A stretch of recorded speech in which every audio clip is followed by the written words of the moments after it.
Hi everyone, Freya and Sarah here, back for another installment of Jam. And today I'm very excited because we're going to be going through one of my favourite stretches called the Bretzel Posterior.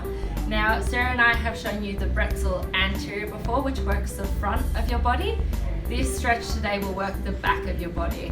And it's one of those great stretches where it can hit a lot of areas in just one go. So Sarah will be our model for today. Sarah, I'll get you to take a seat. Now with the Bretzel Posterior, we're getting Sarah to pop both her legs at 90 degrees at her knees and her ankles.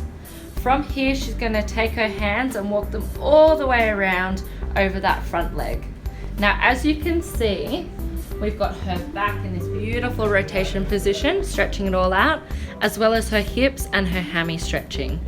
This stretch is fantastic for people who play golf, tennis, who run, or any throwing sports where you need that rotation and need to stretch out your back a little bit deeper. Sarah will now show a progression where her hand threads the needle under for the extra stretch and then rotates up to the sky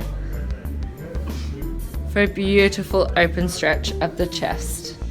Well done, Sarah. I'll just show you one other variation too, is to straighten that leg. So then again, you're getting a stretch all the way from the base of the foot, your calf, your hamstring. It's a stronger stretch, so I won't be doing any thread the needles in this position, but this is still a really nice stretch for both hips and your trunk, as Freya's already mentioned. Beautiful. Well, we'll leave Sarah in that position. So give a try at the stretch at home. You'll notice that you get your bang for buck with all the different positions. Hope you enjoy.